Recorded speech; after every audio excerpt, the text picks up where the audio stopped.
ஒரு நபர் police officer முன்னாடி ஏதாவது ஒரு நான் காக்னிசபிள் அஃபென்ஸ் செஞ்சிருந்தாலும் இல்ல ஏதாவது ஒரு நான் காக்னிசபிள் அஃபென்ஸ் செஞ்சிருக்கீங்கன்னு சொல்லிட்டு அந்த போலீஸ் ஆபீசர் சந்தேகப்பட்டு உங்களை விசாரிக்கிறப்போ நீங்க உங்களுடைய பேரு முகவரி வந்து கட்டாயமா அந்த போலீஸ் ஆபீசர் கேட்டா சொல்லணும். அப்படி நீங்க சொல்லலைன்னா இல்லைன்னா நீங்க வந்து தவறான பேரோ முகவரியோ கொடுத்திருந்தீங்கன்னா தாராளமாக அந்த போலீஸ் ஆபீசர் உங்களுடைய பேரையும் அட்ரஸையும் கண்டுபிடிக்கிறதுக்காக உங்களை வந்து கைது பண்ணலாம். அதாவது இந்த நான் காக்னிசபிள் அஃபென்ஸ்னா அவர் முன்னாடி ஏதாவது சின்னதா அடிதடி ஒரு அரைஞ்சது இந்த மாதிரி விஷயங்கள் ஏதாவது பார்த்திருந்தாருன்னா இது வந்து 115 கிளாஸ் 2 பிஎன்எஸ்ல வரும். இது ஒரு நான் காக்னிசபிள் அஃபென்ஸ்.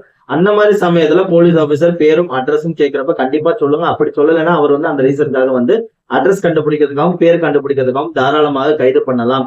அவர் கைது செய்து 24 மணி நேரத்துக்குள்ள உங்களுடைய பேரு அட்ரஸ் இந்த டீடைல் எல்லாமே கலெக்ட் பண்ணிட்ட பிறகு அந்த போலீஸ் ஆபீசர் ஒரு பாண்ட் இல்லைன்னா பெயில் பாண்டுல நீங்க தேவைப்பட்டால் நீதித்துறை நடுவர் முன்னாடி வந்து ஆஜராகணும் அப்படின்னு சொல்லிட்டு அந்த கண்டிஷனையும் எழுதி உங்களை வந்து வெளியில் அனுப்பலாம். இந்த நபர் வந்து குற்றம் செஞ்சவர் வந்து இந்தியாவுக்கு வெளியில இருக்கவர்னா இந்தியாவுக்குள்ள இருக்கிற ஒரு நபர் வந்து ஷூரிட்டி வாங்கி இவர் தாராளமாக அனுப்பலாம்.